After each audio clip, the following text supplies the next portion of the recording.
Put your hats on so I can have them. Okay, so we went over exponential law. So this chapter is exponential and logarithmic functions. So the screencast you're supposed to watch for today, was it review? Yeah? Chapter 2? Okay. That was my intention. Right? So the big thing that I just wanted to test you on is exponential growth versus decay. So if the base is larger than 1, it's growth. Less than 1's decay. Tricky trick, you gotta look out for if I add something to the negative x power, because all that does is flip your base. You can't have a negative number be your base, right? I don't want negative 2 to the 4th power, or negative 2 to the x, because this is not a smooth, nice function. It looks horrible. All right, so there's this really, cool is not the right word, interesting Reddit post the other day showing the virus in China and the exponential growth it's undergoing. And then I listen to a podcast every morning, and this morning it's yup, it's spread to more people faster than SARS did 20 years ago, so that's terrifying. Yeah, just make sure you guys, have your flu shot and drink water and wash your hands. Exponential growth, right? I don't know, I had to be positive there for a sec. So exponential growth, it starts really small and then it grows really fast. So there's this infographic I put on your MyJag page that's showing bacteria slowly growing, and it literally explodes, right? The famous example is rabbits. So the rabbits, at first there's just a couple, and then as more and more rabbits, it grows exponentially. Or I remember in 4th grade or 3rd grade, there was this story we had to read about this man playing chess and grains of rice, and literally every day he gets double the amount of rice. So he starts with 1 grain of rice, then he gets 2 grains of rice, then he gets 4, and literally he goes for 64, right? All the squares of a chessboard. By the end, it's more rice than number of stars in the universe or something. It gets really, really big, but it takes a while for it to grow. Okay, so that's exponential growth. Keep in mind, these are the basics. We have not introduced anything called carrying capacity, because man, if you can imagine 1 million rabbits, they would die very fast because there's not enough food. So exponential growth is what the human population has undergone, and now we're about to hit the point where we have to start flattening out because carrying capacity. There's too many people in the world, not enough food and resources, and all these people packed together. We're bound to have a thing that will keep our population in check, like disease. Okay. What? Okay, I'm just making it real for you. Here's the exponential growth. Here's decay. Let's go on. Okay. When we're working with logs and E, can we use a calculator? Because it's hard to do multiples. If I was doing E to -1 and stuff, you have to. Yeah. Okay. So there'll be a calculator part and no calculator part. Thank you for reminding me. Thank you for reminding me.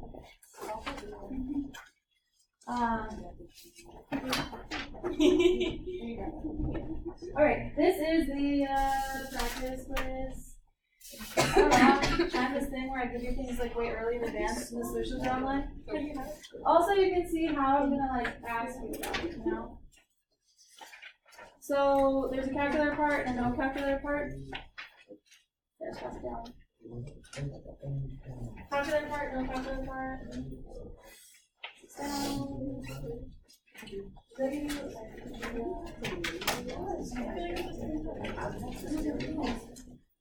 Okay, exponential decay. It gets less and less and less. So the famous example is uranium, right? Radioactive. The isotope datings. So the half-life is literally the amount of time it takes for half of the isotopes to go. What? Okay, I won't tell you real examples then. Whatever. Okay. No, it's crazy. The half-life of uranium is so long. And this is why, you can't go to Chernobyl, ever. Why grown? It's fine. It's interesting. And we're going to talk about student loans. We're going to talk about the interest rate. I'm happy to say that, last year it was $60 a day of interest for one of my loans, and now it's less. Okay. Alright, student loans. Alright, decay, we already talked about that. Okay, you watch this. Just want to make sure we understood what was going on. The big thing here is to understand like how it translates. So if it's in the exponent inside the x, it's kind of like if you have, x plus 1 squared, or absolute value of x plus 1, right? If it's inside with the x, inside the square root, inside the square, inside the exponent with the x, it's horizontal. Versus if it's outside, it's just going to be stepped up. So this is versus x squared plus 1, absolute value of x plus 1, 2 to the x plus 1. Notice, all of these shifted up by 1. But if you have it with the exponent, it's horizontal. So hopefully you remember transformations. And then this is just flipping it over the axes. Okay, so we talked about natural base, E. Fun fact, if you look at the graph of E, the slope, right, the rate of change of E is literally E. Anyway, that's something you'll learn next year. But if I graphed E to the x, it looks something like this. And then I find the slope at every point of time. The slope here, right here, is exactly the same value of the y right there. I don't know. Maybe that's not a fun fact. It's not really something you can like impress people with. But if you take calculus, it's literally going to be Bay because it's the one that is the easiest to take the derivative of. All right, let's do B. This is where we left off. So B, e to the 2x plus 3. So how is this different than e to the 2x? Exactly. Everything is shifted up 3. So since everything shifted up 3, guess what happened to our asymptote? Shifts up 3 as well. Okay. So it's a vertical change, and this is meaning it's going up by 3. So my asymptote is normally at y equals 0, but we're shifting up by 3, so now it's at y equals 3. Y-intercept. So one thing that we missed on our test is knowing the y-intercept is where x is equal to 0. Hello?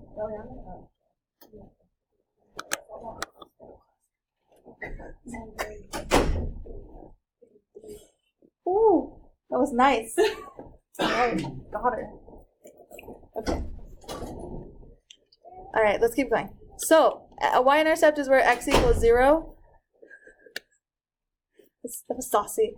That's great. Okay. Some ice for that burn. All right, so y-intercept, we plug in 0 for x. So f of 0 is just going to be e to the 2 times 0 plus 3. What's e to the 0? 1. Anything to the 0 is 1. So 1 plus 3 is 4. So literally 0, 4 is where my y-intercept occurs. So I mean, we could just draw our asymptote on now. Normally I'll do it like at the end when I'm graphing, but I kind of want to give you an idea of what the graph is going to look like. This is where my y-intercept is. It kind of makes sense. Normally our y-intercept is at 0, 1. Everything shifted up by 3, so now it's at 0, 4. Shifted up 3. Okay, so normally I don't think I'll give you the numbers to plug in. You want to plug in smart numbers. So for instance, if our graph was shifted over to the left by 3, maybe you should pick numbers at like -3, -2, right? Pick the numbers that'll make it easy to graph. So if I plug in -1, I have e to the 2 times -1, such as e to the -2. And of course, I'll let you use your calculator for this one. I forgot to put plus 3. Shame. Okay. E to -2 plus 3. So that's 0.14 plus 3. That's 3.14. This would definitely be a part that would be on the calculator section because I'm not expecting you to know what 1 over e is, right? No, I'm not that mean. Yes?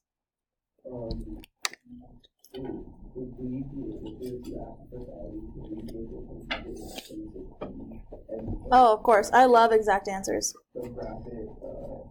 With the points? Huh?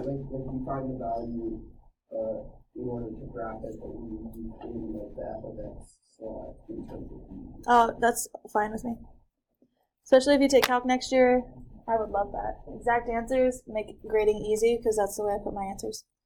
All right, let's do 0. Plug in 0. E to the 2 times 0 plus 3. Oh my gosh, I feel like we already did this. JK, we did. Okay, it's the y-intercept. Okay. Let's do 1.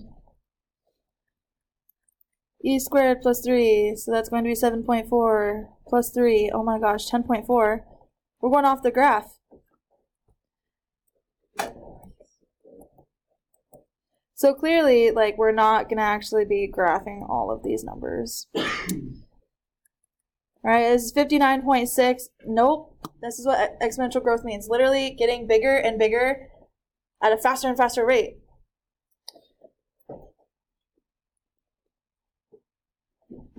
So I know I have a point at 0.4. -1, it's just a little bit over the asymptote.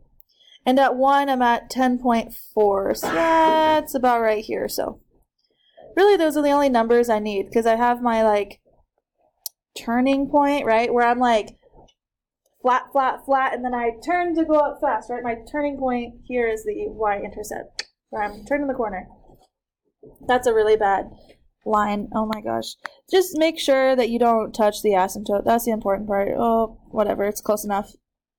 I just said don't touch, and I touched. Ah, perfecto. And then we come, oh my god, we come up. Something like that.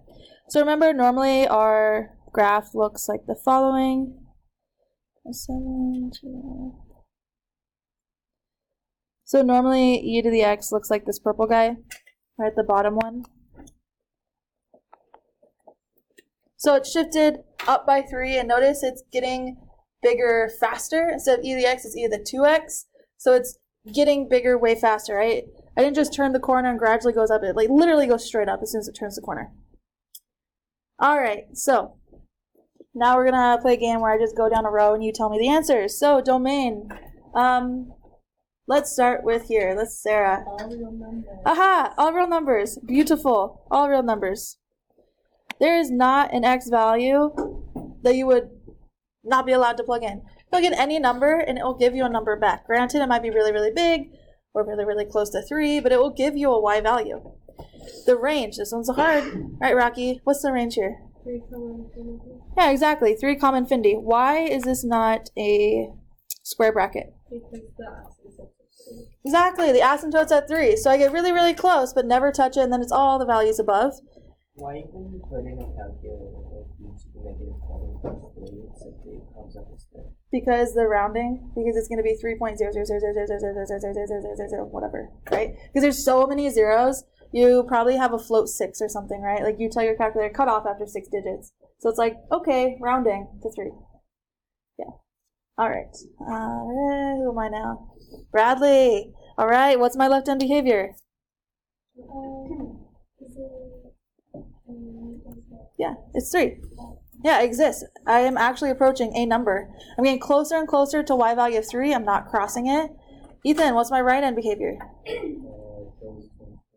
Yeah, I'm going to positive infinity.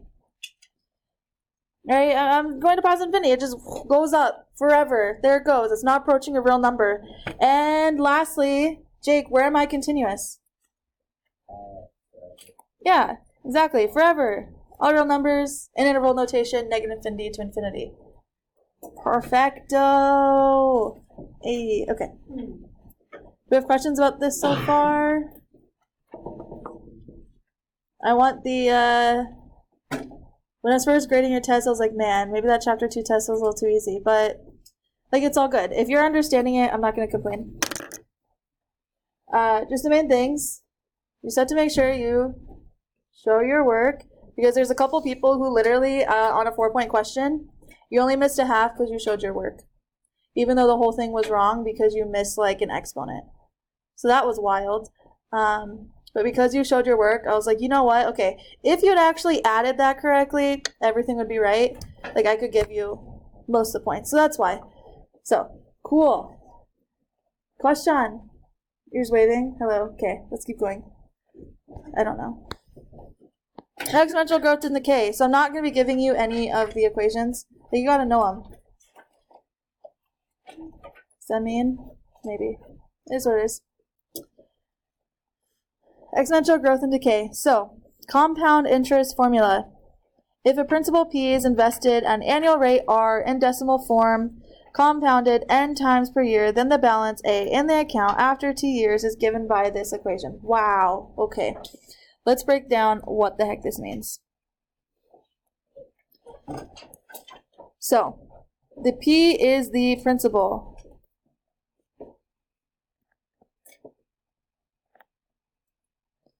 Right? This is the amount you invest.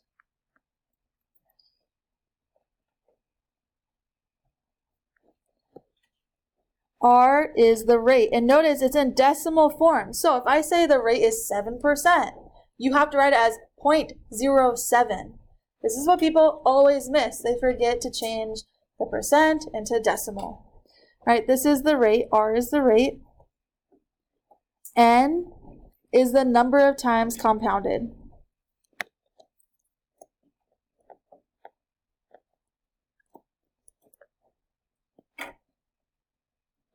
And this is how many times it compounds per year. So for instance, if I annually compound, what would N be equal to? 1. If I compound monthly, 12. How about daily? 365. What if I say my retirement account is compounded quarterly? How many times is that? 4. What about weekly? 51 or 52. 52. So quarterly is 4, weekly is 52. So the reason I'm writing this out is I'm not going to tell you, oh, it's compounded 12 times a year. Like, no, compounded monthly. Like, you have to, it's not just going to be a number. You got to, like, read the English word and compute it. And lastly, T. T is the time in years. Because if we're telling how many times we compound per year, I have to say how many years we are at. So T is in years. So time in years. So this is compounded at distinct intervals, right? This is the equation for distinct intervals. Make sure you have time to write this down. Would we do these with the calculator? Yeah. So if you look at your practice quiz, like look at your practice quiz, number 1, domain of that function, like you literally could do it right now. Which is the transformation reflected over the x-axis shifted down? You could do that now. We haven't talked about the log function for number 3, but number 4, the 2 formulas used to find investment that earns compound interest. Number 5, right? We're going over it, huh? We're going over the formulas right now. Number 6 and 7, like you don't need a calculator for number 6 or number 7. And then the calculator, like 8 and 9 is like the problems we're doing right now. 8, 9, and 10 are like the problems we're doing right now. So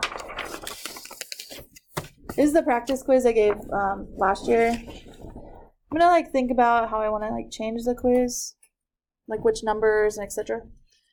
Okay.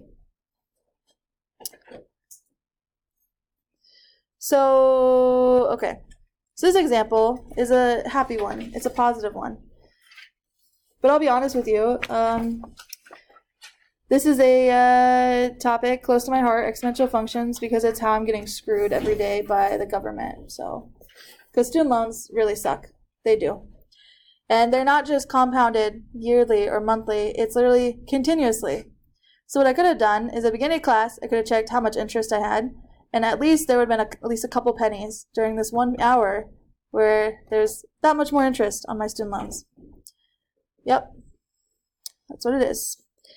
And that's how they get you. All right, example 4 is a positive one, right? We're making an investment account for an infant, letting it grow. That way she doesn't have student loans. All right, Miss Sally's man invested $2,000 into an educational account for her daughter when she was an infant. The account has a 5% interest rate. Yeah, right, that's not realistic, but it's an easy number for us to do. If you are trying to gain money with a savings account, you're looking at maybe 1%, if that. If someone's trying to make money off of you, they could charge you 8, 15, 16% interest. Unfair system, just so you know. Even houses, like the lowest interest rate I could see for a house with like a 30-year mortgage, I think it hit like 3.8% at one time. So it's a lot of interest, Okay, not reasonable, whatever, but she found someone she swindled into giving her 5% interest rate. If Miss Sally's man does not make any other deposits or withdrawals, she's supposed $2,000 in when this kid's a child. What will the account balance be after 18 years if the interest is compounded quarterly, monthly, or daily? So we want to see what's the difference, right? As we compound the more number of times, how does that increase the money? Does anyone have an idea before we do it? Yep, guess? 4,800. Nope, I didn't want the answer. I want to know, how do you think it's going to be changing, right? So conceptual, not number. Huh? Exponentially. Yeah, so the more times we compound, the more money we're going to make. Because if you think about it, we compound yearly. We just collect the interest once. But if I do monthly, hey, after that first month, I have some interest I charge. So now I get to charge interest on the interest. And then the next month I charge interest on the interest I made, and then interest on the interest. Yeah. So guess what? That's literally how continuous works. It's like, okay, I just collected a cent of interest. Now there's even more money I can collect interest off. Now there's even more. And it literally, that's why it's an exponential function, because it just grows out of bounds. And this is why there's a student loan crisis, because all these people are defaulting on their student loans. But even if you declare bankruptcy, you cannot get out of your student loans. Even through death, your family will be charged with paying your student loans. Maybe it's a little too real. This is not political. This is just telling you exactly how it is. And if you're a senior, I'm just telling you what it is. Because when you're 18 and signing a legal form, and you're like, what is going on? Like, what? Yeah, don't be swindled. That's a lot. A lot of people have like 50 to 100K of debt and not a degree where you can actually make that much money. It's horrible. Yeah. Okay, I digress. This is really hard for me to stay on topic because it makes me so angry. This is why I have like 5 jobs, because these damn interest rates. It's crazy. All right, so we have $2,000 as our principal, right? Our rate is the 5%. 18 years, that's how much time we're looking at. And compounded quarterly means n equals 4, monthly n equals 12, or daily n equals 365. Okay, so we're going to go through part A first. So, principal, $2,000. Just write out everything we know. That way, if you plug it into a calculator wrong, at least I know you know what you're doing. Cool. Interest rate, 5%. You have to raise a decimal, so 0.05. Don't make the mistake of just putting 5. Time, 18, and this first one, n is 4. So, A equals 2,000 times 1 plus R, 0.05, over R over N, which is 4, times N times T. So, N, which is 4 times 18. So, this first one, we get $4,891.84. That's a good amount of money. She only put 2,000 in and she over doubled. That's amazing. That's great. This is also why the sooner you start saving for college and saving for retirement, the more money you will end up having.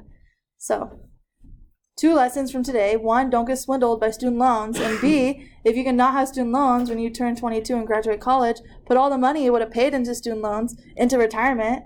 Because literally, the difference between starting when you're 22 and 30 is phenomenal. No, you won't. But if you start investing retirement when you're 22, think about the number of years compounding versus when you start when you're 30. There's all these retirement calculators out there that like show you how much you have to save if you want to have $1 million by the time you retire. And like the difference between 22 and 30 is roughly the difference between like 30 and 50 or something. Like it's crazy. Yeah, question? I get the only and there isn't a dramatic increase in value. I mean, like $20. Yeah. But $20 compared to. But it's only compounding like a couple times. Continuous is more, and the interest rate, as your interest rate gets higher, I'm gonna say my savings account, the interest rate is like 0.25%. Yeah, and they don't charge me fees. Some of these people who we have savings accounts with, they're like, oh, yearly charge $100. Okay, you wiped out my whole interest. No, I go with the free people. But one of my student loans is 8.8%. So you see the difference. If you are borrowing money, you got to watch out versus people borrowing your money versus you borrowing theirs. It's an unfair system. If this is like the one thing you learn from my class, so be it. I just want to save you the years of like bitterness that I've had. There you go. And the hate of the government. Doubling the interest rate the year I go to college. All right, I'm over it. I'm good now. I promise. All right, n equals 12. That's the only thing that's different. So plug in. A equals 2,000. She also, $2,000 is like not that much to begin with, and she didn't really like increase at all. Yeah.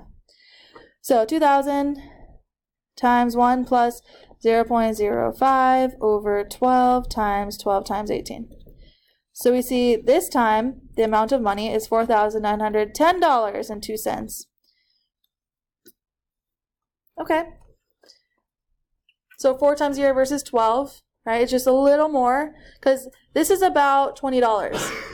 But this is the $20 of interest that was interest on the interest, right?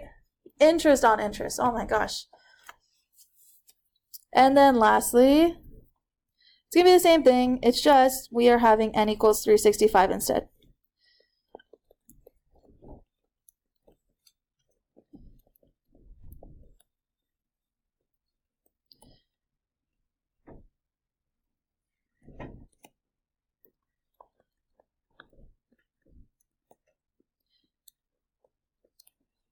So it's actually almost $30, right? Having 4 times a year versus every single day. Because it literally adds up. Oh, it's only $30, whatever.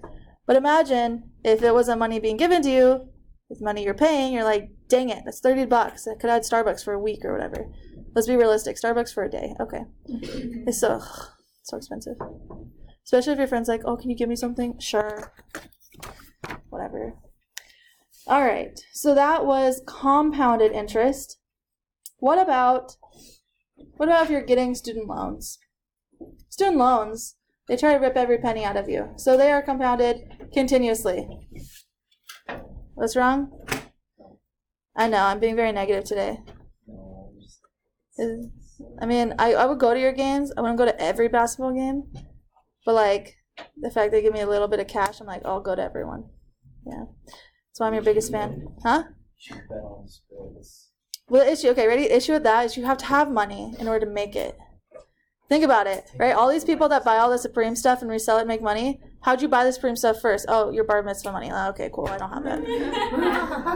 Too real? No, you start with like $3 and work your way up, you know?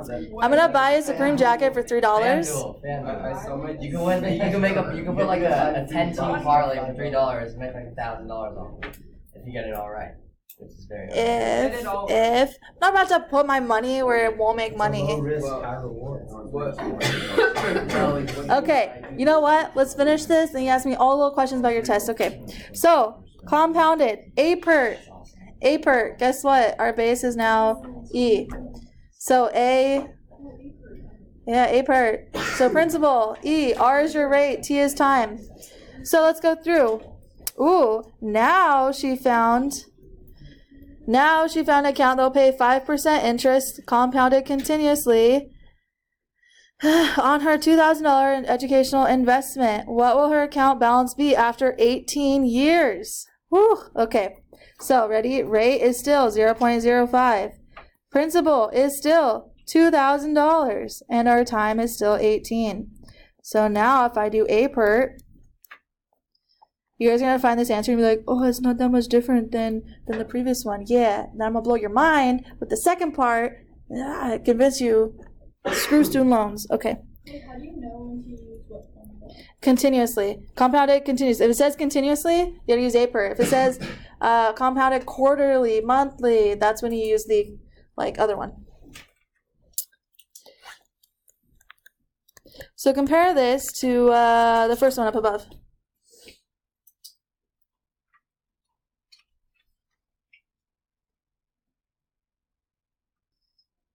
It's like $1 more. No, not even. 31 cents. 31 cents. The difference between every single microsecond compounding versus like once a day. 30 cents. How?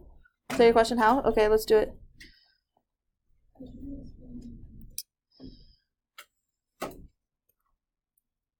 Okay, got the old calc. Come on. Home. Go home. Okay. Home. All right, let's calculate. So I have 2,000 times E. Do you see the button E that's highlighted in red? It's right by the 10 to the, it's like left of the 1. E to the 0.5 times 18. 4914. Yeah, there you go. Ooh, all right, are you guys ready? So $2,000, let's be real, it's not that much, right? Even like tuition here, what is this, like a senior trip or something? Like that's not much. Maybe the books for the year. Is that wrong? Am I wrong? No, exactly. Okay, I'll be honest with you. I'm telling you right now. So let's change things just a little bit, okay? Let's have her, not 2,000. Let's be a little crazy. Let's do 3,000. Okay, let's do 3,000. Let's keep the same interest rate, all right? She likes this bank. Because let's say that, for her daughter, she started a second account because she wants another kid, okay? She has a boy 2 years after the daughter, all right? So let's have her do it for 20 years. She decides, YOLO, I'm going to have another child. I'll start the same savings account. But this time I'll go for 20 years, right? Because the kid's 2 years younger. Before you plug it in, is this going to be different? It's going to be close, right? Roughly the same. 16 years. 2 years younger than the daughter. So when the daughter's born, she starts the bank account, and then she's like, I think I'll have another child, so she'll start second. And then 2 years later, she'll have the boy. So we'll go for 20 years instead of 18. Yeah. All right. Does anyone have an idea of how much it's going to be? Don't plug in your calculator.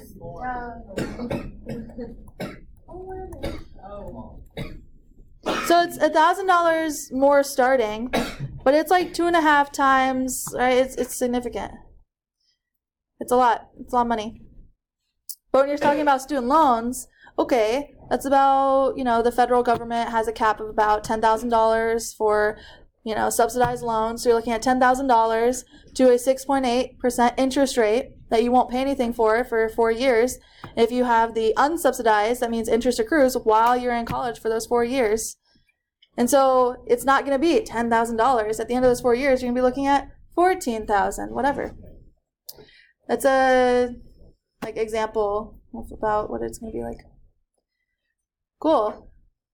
And don't be sucked into the, income based. Oh, I'll pay it for 30 years. No, you'll pay your money in interest to other people. That's so dumb.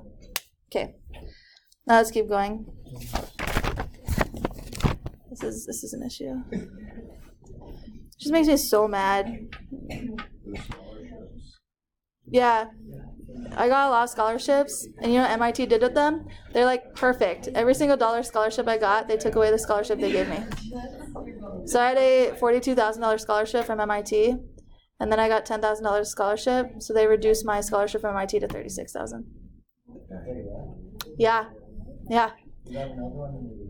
I got a $46,000. I think the first year is $46,000 from MIT, and then I had $10,000 scholarship from different places I applied to.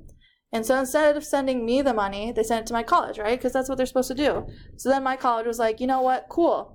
Reduced my scholarship from them exactly how much scholarship I got. So I was like, all those hours of work, I got zero money. Thank you. It's messed up. It makes me mad. If you want to know what really makes me mad, this is what makes me mad. Okay. It's not fair, man. I don't have parents to pay for anything. Every single cent of my student loans are what parental contribution is supposed to be like. So dumb. All right, let's keep going. In addition to investments, populations of people, animal bacteria, amounts of radioactive material can also change at an exponential rate. So this is what I was talking about. Okay, we'll have enough time. Do you guys want to hear a short story of where I use this in real life? Yeah. Of course. Okay, whatever. I talk about it anyway. Doesn't matter what you said. So I took a geology class, and I ended up going to India for 3 weeks to do some research. That was cool. I almost died. That's a long story. Short. Okay, whatever. That's later. That's a long story. Later. I almost died. Anyway, while I was in India, here's the idea. So you know what subduction zones are, right? Right? Like things being sucked under each other. So how do you know like Pangea was there, right? Everything was in one mass and then things are moving. Like how do you think scientists made that? Just look at South America and Africa. But like okay, well some moved. But how do we know it was 165 million years ago, not like 5 million years ago? Like how do we know where it was? How do we know Pangea was here and not like above or like wherever? Each year it moves a little. Close, uranium. Carbon dating, the half-life is like, depending on which isotope, between 14 and 50,000 years. But uranium has a half-life of like billions of years. So here's what I did in India. We drove through pretty much all the Himalayas up north to where now there's like fighting with Pakistan and you can't go there now. So we're there and we would take rock core samples. I know, it sounds boring, but it's actually really beautiful because you're in the middle of nowhere and it's very clean air. And people just like feed you food. It was amazing. So good food. Anyway, so we would take these rock samples. We would note the latitude, longitude we're at. We would note the declination, right? So at how tilting was the rock. And then when we go back, right, we note all those down. We take a piece of the rock, we smash it, and we look at it really, really close, right? There's this thing called crystals, right? Zircon crystals, which deals with uranium. So looking at the uranium half-life, we can see how old the rock was. And then knowing the stripe pattern on the ocean floor, you can see, okay, which way was the North Pole, which way is the South Pole for magnetic, because, it flips every, whatever 1,000 years. So we could see, it's like the ferromagnetic, we could see which way the pole was facing. We could see how old it was based on the crystals, right? Like the dating, that's where we really used it. And then based on the declination, we could literally find at what time it was at a certain location, latitude, longitude. So if you do that with enough rocks, you can kind of track and make a movie of sorts. So the issue we were trying to do was India itself is not part of the Eurasian plate. It's literally this little thing that smashed into it. That's why the Himalayas are so big. But the issue, India was moving 2 to 3 times faster than anything scientists have really seen. Why was it moving so fast? That was our goal to find out. So, by India or by Japan and stuff, the Ring of Fire, the far part by New Zealand, that's 180 million year old ocean floor and it's being subducted underneath. That's the oldest we have. So India, about 70 million years ago, was far from Asia. So this year there's this thing called the Tethys Sea. This is a sea. They want to know, is it a double subduction or a single, right? Is India and this ocean moving the same and being subducted? Or is India eating part of the ocean while the ocean's being under Eurasia? Turns out it's the second case. That's why it was moving so fast, because the plate was being ate by both sides. And so it rammed in and made the Himalayas. Anyway, that's where we use it. That's where I've used it in real life. Crushing up these rocks, looking at them, seeing, carbon dating, counting how many isotopes there were, seeing it where it fits on the curve. There you go. I'm not just a math person. I don't just walk around thinking about math, whatever. Makes me mad. Why do people ask me that? Okay. All right, let's do this, and then we can do whatever. Okay. All right, you have to go? You leaving? No, I thought you said that you were going to tell the story and we were going to be like... No, we're going to finish this. I misunderstood. It was my fault. It was 15 minutes. My goodness. Okay, so the following exponential growth and decay models can apply to these situations. Fun fact also, this is how we... Okay, that's how we know where everything was as far as plates, but also the age of the universe. You date these rocks, and there's the meteorites that strike the planet, and you cut them open, and you take it, and you can see wow, these are literally the age of our solar system. Anyway, a lot of random stories like that have nothing to do with math, but now it does. All right, exponential growth decay. So notice you have. This is if it's not continuous, if it's going at some rate, versus this is continuously growing, more or less. So the left side, the initial quantity grows or decays at some exponential rate. The following amount n after time t is given by the following formulas. So we'll have a growth if the rate is larger than 0, a decay if it's less than 0. So cool. So uranium dating is definitely exponential, but a thing, you can't have half a person, all right? Don't fight me on that. It's true. You can't have half a person, a fourth of a bunny. No. Cool. So a state's population, so that will hopefully like help you with this problem. A state's population is declining. Is that up or down? Down, going down. Okay, at a rate 2.6% annually. So it literally, how you get this left side, this is like the compounded side, the left side over here. Imagine if n was 1. If we're doing it annually, let me just come up here. If I put 1 in for n, what would this equation look like? Look at page 7 under exponential growth or decay. Do you see where it says n equals n naught 1 plus r times t to the t power? If you put n as 1 because you're compounded annually, that's literally what the equation is. So talking about money, we're talking about people or population. Okay. So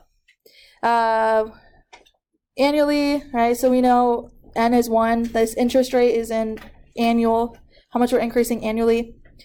The state currently has a population of 11 million people. This is how much we're starting with. So that's n naught. If you take physics, n naught, v naught, the initial, cool. So n naught is how much we start with? No? Do you do like vi, the initial? We write it that way. Cool, okay, so, but you know this is the initial. Okay, so if the population continues to decline at this rate, predict the population of the state in 15 and 30 years. So let's do A. We want to find the population, right? We don't know the end population, but we know how much we start with is 11, and I'm going to just put this in millions. Just put 11, because it's easier to put 11 in your calculator than 11 million. You'll probably mess up the number of zeros. I do, and you see that many zeros in a row, like my eyes go crazy. So n naught is 11. The calculators don't show that power. They'll show like 1 point something. They'll put it in terms of 10 to the power. Our rate, okay, 2.6% annually. This is where people mess up. It's negative because it's declining, and you have to put it in decimal form. This part A, our time is 15 years, so plugging in, n is 11 times 1 minus 0.026 to the 15. So you could put that in your calculator. Do you need help doing this one? Let me show you how to do it in your calculator. Nah, good. Okay. 11 times 0.974 to the 15 power. So n is about going to be 7.4 million people.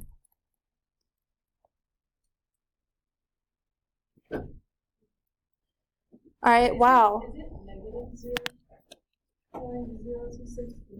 It is, because it's declining, yeah, because it's getting smaller. Because the equation has a plus r up here, but since we're declining, it's getting smaller. So, because if it's compounding continuously, this is annually, so we have to use the left one. So that's the rate of change we know. All right, the second one we don't know after 30 years, so you know everything's the same. We start with 11 million people. Without plugging into your calculator, how much smaller than 7.4 million do you think it will be? Significantly? Is it going to be like 6, 5, 4, 3, or are we going to have like 1 million? What do you think? Do you have an idea? So 15 years drops us from 11 to 7.4. How much will 30 drop us? Probably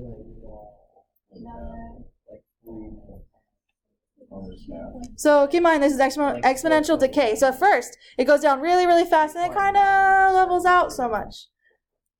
So, I don't know, I'm just trying to help you gain intuition, so when you're doing these problems, you're like, okay, this is reasonable, or that number is not reasonable.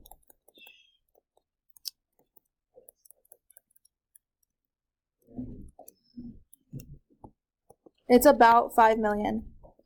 So the first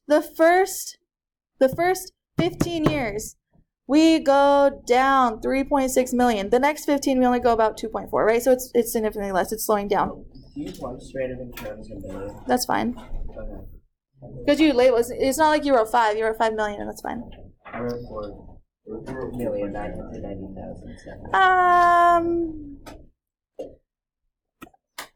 Because it says approximately 11 million, so we can say approximately 5. Because 11's not exact. Okay, so we have 8 more minutes. If you have questions over homework, you can work on Alex, questions on your test. Yeah.